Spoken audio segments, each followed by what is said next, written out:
സുഹൃത്തുക്കളെ, വിഷയത്തിലേക്ക് കടക്കുന്നതിനു മുൻപ് ഒരു കാര്യം പ്രത്യേകം ശ്രദ്ധിക്കുക. ഈ വീഡിയോയിൽ നമ്മൾ സംസാരിക്കുന്ന ഓരോ കാര്യത്തിനും കൃത്യമായ ശാസ്ത്രീയ തെളിവുകളുണ്ട്. അവയുടെ വിശദമായ റെഫറൻസുകൾ താഴെ ഡിസ്ക്രിപ്ഷനിൽ നൽകിയിട്ടുണ്ട്. ഇന്ന് നമ്മൾ സംസാരിക്കുന്നത് പോൺ വീഡിയോകളുടെ അമിത ഉപയോഗം നിങ്ങളുടെ ജീവിതത്തെ എങ്ങനെ തകർക്കുന്നു എന്നതിനെക്കുറിച്ചാണ്. ഇത് ആദ്യം ബാധിക്കുന്നത് നിങ്ങളുടെ ചിന്തകളെയാണ്. പോൺ കാണുന്നത് ഒരു ശീലമാകുമ്പോൾ നിങ്ങളുടെ ചുറ്റുമുള്ള സ്ത്രീകളെ, ഒരുപക്ഷെ സ്വന്തം അമ്മയെയോ സഹോദരിയെയോ പോലും സ്നേഹത്തോടെയും ബഹുമാനത്തോടെയും കാണുന്നതിനു പകരം ലൈംഗിക വസ്തുക്കളായി അഥവാ സെക്ഷൽ ഒബ്ജക്ട്സായി കാണാൻ നിങ്ങളുടെ മനസ്സ് ശീലിക്കുന്നു. ഇത് നിങ്ങളുടെ കുടുംബ ബന്ധങ്ങളുടെ പരിശുദ്ധിയെ തന്നെ ഇല്ലാതാക്കും. ഇന്ന് ഇന്റർനെറ്റും സ്മാർട്ട് ഫോണും ഉള്ളതുകൊണ്ട് പോൺ ആർക്കും എളുപ്പത്തിൽ കിട്ടും. എന്നാൽ ഇത് നിങ്ങളുടെ ശരീരത്തെയും മനസ്സിനെയും ബന്ധങ്ങളെയും ധാർമ്മികതയെയും എത്ര ഗുരുതരമായാണ് ബാധിക്കുന്നത് എന്ന് നമുക്ക് നോക്കാം. 1. നിങ്ങളുടെ തലച്ചോറിന് എന്ത് സംഭവിക്കുന്നു? പോൺ കാണുമ്പോൾ നിങ്ങളുടെ തലച്ചോറിലെ റിവാർഡ് സിസ്റ്റം ഹൈജാക്ക് ചെയ്യപ്പെടുന്നു. മയക്കുമരുന്ന് ഉപയോഗിക്കുമ്പോൾ സംഭവിക്കുന്നതുപോലെ ഡോപ്പമൈൻ എന്ന രാസവസ്തു അമിതമായി ഉൽപ്പാദിപ്പിക്കപ്പെടുന്നു. തുടർച്ചയായി ഇത് സംഭവിക്കുമ്പോൾ നിങ്ങളുടെ തലച്ചോറ് മരവിക്കാൻ തുടങ്ങും, അഥവാ ടോളറൻസ്. പണ്ട് ആസ്വദിച്ചിരുന്ന സാധാരണ വീഡിയോകൾ പിന്നീട് നിങ്ങൾക്ക് യാതൊരു സുഖവും തരില്ല. അതേ സുഖം വീണ്ടും കിട്ടാൻ നിങ്ങൾ കൂടുതൽ തീവ്രമായ, വിചിത്രമായ അല്ലെങ്കിൽ അക്രമാസക്തമായ വീഡിയോകൾ തേടിപ്പോകാൻ നിർബന്ധിതനാകും. ഇതോടെ നിങ്ങളുടെ യഥാർത്ഥ പങ്കാളിയുമായുള്ള സ്നേഹബന്ധം നിങ്ങൾക്ക് വിരസമായി തോന്നിത്തുടങ്ങും. ഇത് നിങ്ങളുടെ ഓർമ്മശക്തിയെയും ചിന്താശേഷിയെയും ബാധിക്കുകയും പെട്ടെന്നുള്ള എടുത്തുചാട്ടം നിയന്ത്രിക്കാൻ നിങ്ങൾക്ക് കഴിയാതെ വരികയും ചെയ്യും. 2. നിങ്ങളുടെ ശാരീരിക ആരോഗ്യം. ഏറ്റവും വലിയ ശാരീരിക വെല്ലുവിളി ഉദ്ധരണക്കുറവാണ്. പോർണോഗ്രാഫി ഇൻഡ്യൂസ്ഡ് എറക്ടൈൽ ഡിസ്ഫങ്ഷൻ അഥവാ PIED. യഥാർത്ഥ പങ്കാളിയുമായി ബന്ധപ്പെടുമ്പോൾ ഉദ്ധരണം ലഭിക്കാതിരിക്കുകയോ അത് നിലനിർത്താൻ കഴിയാതെ വരികയോ ചെയ്യുന്ന അവസ്ഥയാണ് ഇത്. 2021 നടത്തിയ യുവാക്കളിലുള്ള ഒരു സർവേ കണ്ടെത്തിയത് 5-ൽ ഒരാൾക്ക് ഈ പ്രശ്നമുണ്ട് എന്നാണ്. ഗവേഷകർ ഇതിനെ അപകടകരമാം വിധം ഉയർന്നതാണ് എന്ന് വിശേഷിപ്പിച്ചു. ഇതിന് കാരണം നിങ്ങളുടെ തലച്ചോറ് സ്ക്രീനിലെ അതിതീവ്രമായ കൃത്രിമ ദൃശ്യങ്ങളുമായി മാത്രം പൊരുത്തപ്പെടുന്നതാണ്.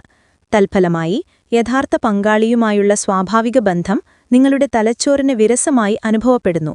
ചുരുക്കത്തിൽ, കൃത്രിമമായ ഒന്ന് നിങ്ങളുടെ യഥാർത്ഥ ജീവിതത്തെ തോൽപ്പിക്കുന്നു. 3. നിങ്ങളുടെ മാനസികാരോഗ്യം. പലരും ജീവിതത്തിലെ ടെൻഷൻ കുറയ്ക്കാനാണ് ഇത് കാണുന്നത്. എന്നാൽ ഈ താൽക്കാലിക ആശ്വാസം പിന്നീട് നിങ്ങളെ കടുത്ത കുറ്റബോധത്തിലേക്കും വിഷാദത്തിലേക്കും ഉത്കണ്ഠയിലേക്കും തള്ളിവിടും. പോണിലെ യാഥാർത്ഥ്യമല്ലാത്ത ശരീരങ്ങളുമായി നിങ്ങൾ സ്വയം താരതമ്യം ചെയ്യുന്നത് നിങ്ങളുടെ ആത്മാഭിമാനം തകർക്കും. അതുപോലെ നിങ്ങൾ പോൺ കാണുന്നു എന്നറിയുന്നത് നിങ്ങളുടെ പങ്കാളിയുടെയും ആത്മാഭിമാനം തകർക്കും. അവർ സ്വയം അപര്യാപ്തരാണ് എന്ന് ചിന്തിക്കാൻ തുടങ്ങും. കൂടാതെ ഈ ശീലം നിങ്ങൾ എല്ലാവരിൽ നിന്നും ഒളിച്ചുവെക്കാൻ ശ്രമിക്കും. ഇത് നിങ്ങളെ സമൂഹത്തിൽ നിന്നും കുടുംബത്തിൽ നിന്നും ഒറ്റപ്പെടുത്തും.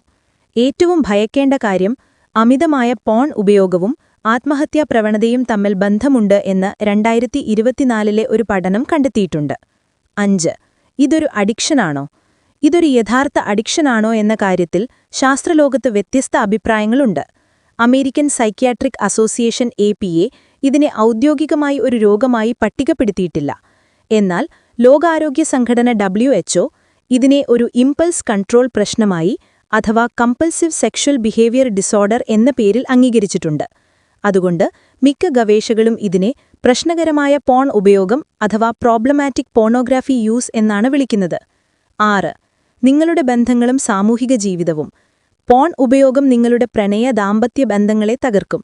രഹസ്യമായുള്ള ഉപയോഗം പങ്കാളിയുമായുള്ള വിശ്വാസ്യത ഇല്ലാതാക്കും, വൈകാരിക അടുപ്പം കുറയ്ക്കും. ഇത് പങ്കാളിയെ വഞ്ചിക്കുന്നതിലേക്ക് നയിച്ചേക്കാം. കുറഞ്ഞ അളവിലാണെങ്കിലും പോൺ ഉപയോഗം ബന്ധങ്ങളുടെ സ്ഥിരതയെ സാരമായി ബാധിക്കുമെന്നാണ് പഠനങ്ങൾ പറയുന്നത്. സ്ത്രീകളിൽ ഇത് ലൈംഗിക സംതൃപ്തി സാരമായി കുറയ്ക്കുന്നതായി കണ്ടെത്തിയിട്ടുണ്ട്. കൂടാതെ സ്ത്രീകളെ വ്യക്തികളായി കാണാതെ ലൈംഗിക വസ്തുക്കളായി മാത്രം കാണാൻ ഈ ശീലം നിങ്ങളെ പ്രേരിപ്പിക്കും. 6. ധാർമ്മികവും ആത്മീയവുമായ കാഴ്ചപ്പാട് അഥവാ ഇസ്ലാമിക വീക്ഷണം. ഇസ്ലാമിക നിയമപ്രകാരം പോർണോഗ്രാഫി കാണുന്നത് വ്യക്തമായും നിഷിദ്ധമാണ്, ഹറാം. ഇതിനെ ഫഹ്ഷ അഥവാ അശ്ലീലത, നീചവൃത്തി എന്ന ഗണത്തിലാണ് പണ്ഡിതന്മാർ ഉൾപ്പെടുത്തുന്നത്. സത്യവിശ്വാസികളോട് അവരുടെ ദൃഷ്ടികൾ താഴ്ത്താൻ പറയുക എന്ന ഖുർആൻ വാക്യവും അധാർമികമായ നോട്ടത്തെ കണ്ണുകളുടെ വ്യഭിചാരം എന്ന് വിശേഷിപ്പിച്ച പ്രവാചക വചനവും ഇതിന്റെ ഗൗരവം വ്യക്തമാക്കുന്നു. ശാസ്ത്രം പറയുന്ന മാനസിക പ്രശ്നങ്ങൾ പോലെ ഇത് ഹൃദയം കഠിനമാക്കാനും പ്രാർത്ഥനയിൽ നിന്ന് അകറ്റാനും ലജ്ജ അഥവാ ഹയ ഇല്ലാതാക്കാനും കാരണമാകുമെന്ന് ഇസ്ലാം പഠിപ്പിക്കുന്നു. അവസാനമായി പറയാനുള്ളത്, തീരുമാനം നിങ്ങളുടേതാണ്. പോൺ ഉപയോഗം നിങ്ങളുടെ തലച്ചോറിന്റെ ഘടന തന്നെ മാറ്റുന്നു, ശരീരത്തിൽ ഉദ്ധരണക്കുറവ് അഥവാ PIED പോലുള്ള പ്രശ്നങ്ങളുണ്ടാക്കുന്നു, മനസ്സിനെ വിഷാദത്തിലേക്കും ഒറ്റപ്പെടലിലേക്കും തള്ളിവിടുന്നു, ബന്ധങ്ങളെ തകർക്കുന്നു, സ്ത്രീകളെ വെറും ലൈംഗിക വസ്തുക്കളായി മാറ്റുന്നു, ധാർമ്മികവും ആത്മീയവുമായി നിങ്ങളെ തളർത്തുന്നു. ഈ കെണിയിൽ നിന്ന് പുറത്തുകടക്കണോ അതോ ഇതിൽ തുടരണോ? തീരുമാനം നിങ്ങളുടേതാണ്.